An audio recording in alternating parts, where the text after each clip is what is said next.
Disso eu não tenho dúvida, né? Eu sei que vocês me amam, eu me sinto bem nessa igreja.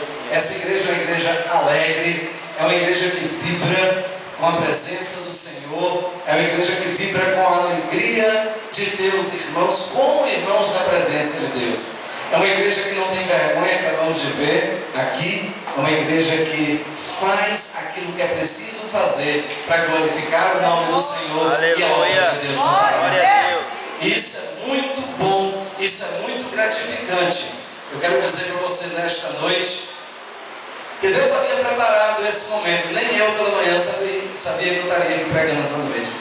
E então quando eu entro no MSN, encontro a pastora Sérgio, começamos a teclar e comecei a falar para ela: pode preparar, irmão, a faixa do CD Lugar de Louvor, a faixa 1. Amém?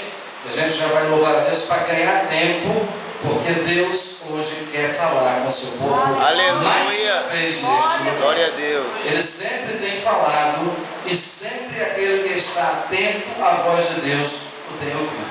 Amém? Por isso, eu quero lembrar você nessa noite que você não é pequeno. Eu quero lembrar a você nessa noite que você não é nada, como muitos dizem. Eu quero lembrar a você nessa noite que você é importante e que você é templo e habitação da casa do Espírito Santo de Deus.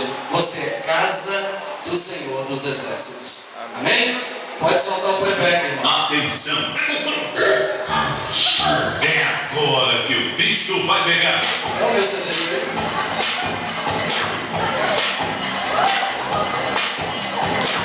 Isso nunca é feio. Isso nunca é feio. Aliás, nem a minha